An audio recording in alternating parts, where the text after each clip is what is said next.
Hello class. इस video में बात करेंगे हम प्रोटीन के स्ट्रक्चर की। तो बेसिकली जो प्रोटीन होता है वो अमीनो एसिड की चेन से मिलके बना होता है। तो कोई भी प्रोटीन होता है वो अपनी एक लीनियर चेन में वर्क नहीं करता, उसको एक स्पेसिफिक स्ट्रक्चर को अटेंड करना होता है। तो जो प्रोटीन होता है वो सबसे पहले अपना प्राइमरी स्ट्रक्चर अटेंड करता है, उसके बाद secondary, then tertiary, then quaternary. ये 4 तरह के स्ट्रक्चर्स को वो अटेंड करता है। उसके बाद वो एक वर्किंग प्रोटीन की फॉर्म में आता है। सबसे पहले हम समझते हैं कि प्रोटीन का प्राइमरी स्ट्रक्चर क्या है। तो प्राइमरी स्ट्रक्चर को समझने के लिए सबसे पहले आपको समझना पड़ेगा कि पेप्टाइड बॉन्ड क्या होते हैं, पेप्टाइड बॉन्ड कैसे बनते हैं। मान लीजिए कि 2 अमीनो एसिड है, amino acid 1 and amino acid 2। In 2 amino acid में आपका ये कार्बोक्सिल ग्रुप फ्री है और इसका ये अमाइन ग्रुप फ्री है। ये कार्बोक्सिल ग्रुप और ये अमाइन ग्रुप आपस में कोवेलेंट बॉन्ड बनाएंगे। इसका एक ऑक्सीजन और अमाइन ग्रुप का 2 हाइड्रोजन मिलके एक वाटर मॉलिक्यूल बना लेगा, जो कि रिलीज हो जाएगा कब? जब 2 अमीनो एसिड आपस में कोवेलेंटली लिंक हो जाएंगे। जब 2 अमीनो एसिड आपस में कोवेलेंटली लिंक होंगे तो यहाँ पर एक बॉन्ड बनता है। COO और NH के बीच में ये जो बॉन्ड बन रहा है इसको आप पेप्टाइड बॉन्ड कहते हैं। यानी कि 2 अमीनो एसिड जब आपस में जॉइंट हुए तब उन्होंने एक पेप्टाइड बॉन्ड बनाया। क्लियर? अब ये कार्बोक्सिल ग्रुप खाली है, फिर इस कार्बोक्सिल ग्रुप में आके एक दूसरा अमीनो एसिड ज्वाइन हो जाएगा। इसी तरीके से तीसरे वाले से चौथा हो जाएगा। इस तरीके से एक लीनियर चेन अमीनो एसिड की बनती चली जाएगी। जो लीनियर चेन अमीनो एसिड की बनेगी उसी लीनियर चेन को आप प्राइमरी स्ट्रक्चर कहते हैं उस प्रोटीन का। क्लियर? अब आप देख रहे होंगे ये जो सेंटर कार्बन है जिसको मैंने C अल्फा बोला है, इसमें इस अमीनो एसिड में ये सेंटर कार्बन है। अब जो ये कार्बन है तो कार्बन से कार्बन के बीच का बॉन्ड, कार्बन से कार्बन के बीच का बॉन्ड कहलाता है साई। इसको बोलते हैं साई। यानी कि ये कार्बन से कार्बन के बीच का जो बॉन्ड है, यानी कि ये जो एंगल होगा इस बॉन्ड का, इसको बोलेंगे आप साई। और इस नाइट्रोजन से इस कार्बन के बीच का जो एंगल होगा उसको बोलेंगे आप फाई। तो यहाँ पर 2 तरीके के एंगल होते हैं, साई एंड फाई, और इन्हीं दोनों एंगल को हम बोलते हैं टॉर्जन एंगल। मतलब वो एंगल जो रोटेट होंगे। टॉर्जन मतलब रोटेट होने वाला, टॉर्जन एंगल कह सकते हैं या डाईहाइड्रल एंगल भी आप इसको कह सकते हैं। मतलब ये दोनों एंगल ऐसे एंगल्स होंगे जो कि रोटेट हो सकते हैं। पेप्टाइड बॉन्ड रिजिड होता है, मतलब ये रोटेट नहीं हो सकता, इसलिए पेप्टाइड बॉन्ड में किसी भी तरीके का रोटेशन नहीं होगा। तो जो भी रोटेशन होगा या तो वो साई में होगा या फिर वो फाई में होगा। अब साई एंगल रोटेट हो सकता है, ये बनता है कार्बन और कार्बन के बीच में। देखिए कार्बन और कार्बन तो ये दोनों CC हैं और ये साई है, तो C और साई एक सिमिलर साउंड कर रहा है। तो ये याद करने के लिए आपको हेल्प करेगा कि C और C के बीच में साई एंगल बनता है। इसी तरीके से N और कार्बन के बीच में फाई एंगल बनता है।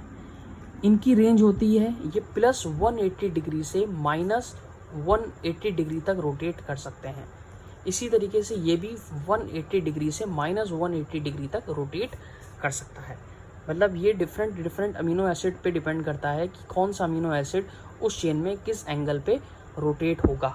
जिस एंगल पे वो रोटेट होगा उसी एंगल से उसका सेकेंडरी स्ट्रक्चर बन जाएगा। तो यहाँ पर आप समझ गए कि पेप्टाइड बॉन्ड कैसे बनता है। जब 2 अमीनो एसिड आपस में कोवेलेंटली लिंक हो जाएंगे और एक वाटर मॉलिक्यूल वहाँ से बाहर निकल जाएगा, तब दोनों पेप्टाइड बॉन्ड एक बॉन्ड से, जिसको आप बोलते हैं पेप्टाइड बॉन्ड, इन पेप्टाइड बॉन्ड से दोनों अमीनो एसिड जॉइंट हो जाएंगे। इनमें कार्बन और कार्बन के बीच में साई एंगल बनेगा और नाइट्रोजन से कार्बन के बीच में फाई एंगल बनेगा, जिसको आप टॉर्जन एंगल या डाईहाइड्रल एंगल कहते हैं। अब हम बात करते हैं प्रोटीन के सेकेंडरी स्ट्रक्चर की। यानी कि जब प्रोटीन का प्राइमरी स्ट्रक्चर बन गया, यानी कि अमीनो एसिड आपस में जुड़कर एक चेन बन गई, इस प्राइमरी स्ट्रक्चर को कन्वर्ट होना पड़ेगा सेकेंडरी स्ट्रक्चर में। अब सेकेंडरी स्ट्रक्चर 2 टाइप के हो सकते हैं, या वो अल्फा हेलिक्स बन सकता है या फिर बीटा शीट। और ज़्यादातर प्रोटीन में या सभी प्रोटीन में ये दोनों ही स्ट्रक्चर बनते हैं, अल्फा हेलिक्स भी और बीटा शीट भी। अब देखना है कि ये जो आपकी प्राइमरी चेन बनी थी ये किस तरीके से अल्फा हेलिक्स बनाएगी और किस तरीके से बीटा शीट बनाएगी। यानी कि ये जो आपका प्राइमरी स्ट्रक्चर है ये किस तरीके से सेकेंडरी स्ट्रक्चर में कन्वर्ट हो जाएगा। मैंने आपको बताया कार्बन और कार्बन के बीच में साई एंगल बॉन्ड होगा, एंगल होगा, और नाइट्रोजन से कार्बन के बीच में फाई एंगल होगा। अब ये साई और फाई अपने एक स्पेसिफिक रोटेशन पे रोटेट कर जाएंगे। पेप्टाइड बॉन्ड रोटेट नहीं करेगा क्योंकि पेप्टाइड बॉन्ड रिजिड होता है। तो साई और फाई जो एंगल हैं, बॉन्ड हैं, ये एक स्पेसिफिक रोटेशन पे रोटेट कर जाएंगे, जिसकी वजह से एक सेकेंडरी स्ट्रक्चर अटेंड कर लेगा। जैसे जो साई एंगल होता है वो ज़्यादातर -45 डिग्री टू 60 डिग्री पर रोटेट हो सकता है, और जो फाई एंगल होता है वो -60 डिग्री तक रोटेट हो सकता है। तो इनके रोटेशन होने की वजह से आपकी जो अमीनो एसिड की लीनियर चेन बनी थी वो कन्वर्ट होने लगेगी सेकेंडरी स्ट्रक्चर में। अब सेकेंडरी स्ट्रक्चर में अल्फा हेलिक्स बनता है जो कि इस तरीके से रहता है, ठीक है। ये राइट हैंडेड अल्फा हेलिक्स बनेगा,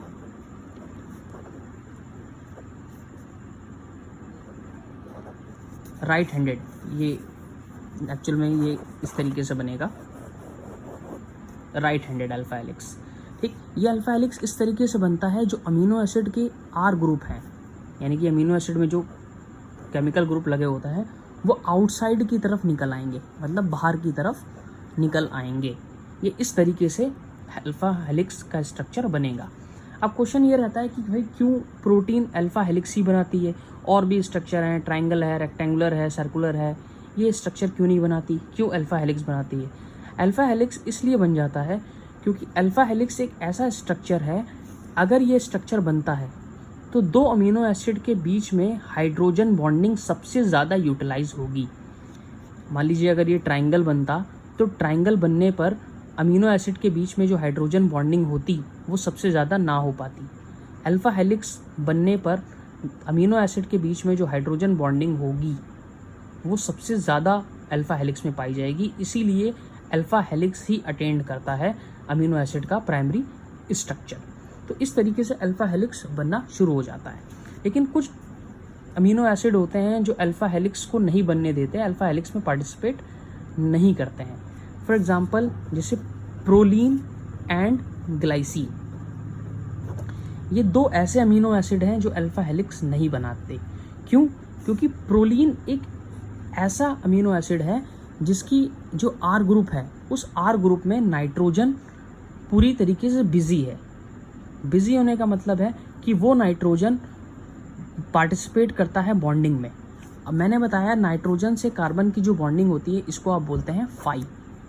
ये नाइट्रोजन जो प्रोलीन में है वो पूरी तरीके से बिजी है, तो इस तरीके से ये रोटेट नहीं कर सकता, यानी कि फाई एंगल प्रोलीन में नहीं बन सकता, इसीलिए प्रोलीन अल्फा हेलिक्स नहीं बनाएगा।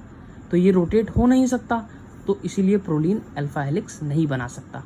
ग्लाइसिन का स्ट्रक्चर बहुत ही सिंपल होता है, एक आर ग्रुप में खाली और खाली हाइड्रोजन जुड़ा होता है।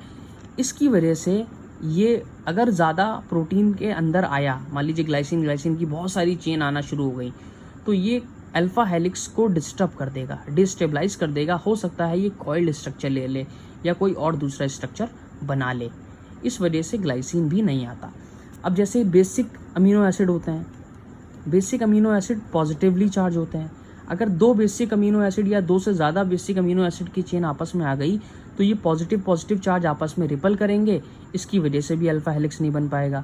अगर कोई एसिडिक है अमीनो एसिड, उस पर नेगेटिव चार्ज होता है, तो ये एसिडिक अमीनो एसिड अगर आपस में एक लंबी चेन बना लेंगे तो एक दूसरे को क्या करेंगे, रिपल करेंगे। रिपल करने की वजह से तब भी वो अल्फा हेलिक्स नहीं बना पाएंगे। तो ये कुछ अमीनो एसिड्स होते हैं, अगर इनकी प्रेजेंस अल्फा हेलिक्स के अंदर आई तो वो अल्फा हेलिक्स को नहीं बनने देते। तो ये क्वेश्चन बहुत बार पूछा जाता है कि कौन सा एक अमीनो एसिड है जो अल्फा हेलिक्स को नहीं बनने देता। तो प्रोलीन अगर ऑप्शन में दिया हुआ है तो प्रोलीन अगर वहाँ पर है या ग्लाइसिन है तो ये अल्फा हेलिक्स को बनने नहीं देते। इसके बाद आती है बात बीटा शीट की। बीटा शीट पैरेलल भी बन सकती हैं और एंटी पैरेलल भी बन सकती हैं।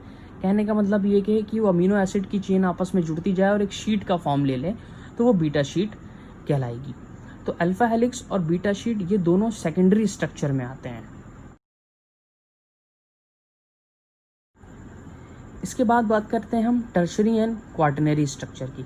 देखिए टर्शरी स्ट्रक्चर में क्या होता है कि जब किसी भी प्रोटीन का प्राइमरी स्ट्रक्चर बना, उस प्राइमरी स्ट्रक्चर बनने के बाद उस प्रोटीन का सेकेंडरी स्ट्रक्चर बना, यानी कि अल्फा हेलिक्स बना और बीटा शीट बनने के बाद वो प्रोटीन जाता है टर्शनरी स्ट्रक्चर में, मतलब अब उस प्रोटीन का 3D स्ट्रक्चर बन जाएगा, यानी कि उसके पास अब अल्फा हेलिक्स भी हैं और आपकी बीटा शीट भी मौजूद है। तो ये बीटा शीट और अल्फा हेलिक्स आपस में जॉइंट होकर एक 3D स्ट्रक्चर बना लेंगी। ये 3D स्ट्रक्चर ही टर्शनरी स्ट्रक्चर कहलाता है। अब मान लीजिए एक अल्फा हेलिक्स की ये पेप्टाइड चेन हो गई, एक अल्फा हेलिक्स की ये पेप्टाइड चेन हो गई, और जब ये एक से ज़्यादा पेप्टाइड चेन आपस में जॉइंट होना शुरू हो जाएंगी तब ये क्वाटरनरी स्ट्रक्चर बना लेगा। तो क्वाटरनरी स्ट्रक्चर भी एक 3D स्ट्रक्चर हुआ। जब क्वाटरनरी स्ट्रक्चर बन जाएगा तो इसका मतलब अब प्रोटीन फंक्शनली फॉर्म में एक्टिव हो गई, यानी कि अब प्रोटीन फंक्शन करने को तैयार है। अगर किसी प्रोटीन का प्राइमरी स्ट्रक्चर सिर्फ बना तब वो फंक्शन नहीं कर सकती, अगर किसी प्रोटीन का सेकेंडरी स्ट्रक्चर बना तब भी वो फंक्शन नहीं कर सकती। उसका क्वाटरनरी स्ट्रक्चर यानी कि उसको 3D स्ट्रक्चर के अंदर आना पड़ेगा। क्लियर? तो उस क्वाटरनरी स्ट्रक्चर के बाद ही वो प्रोटीन एक्टिव फॉर्म में हो जाएगी।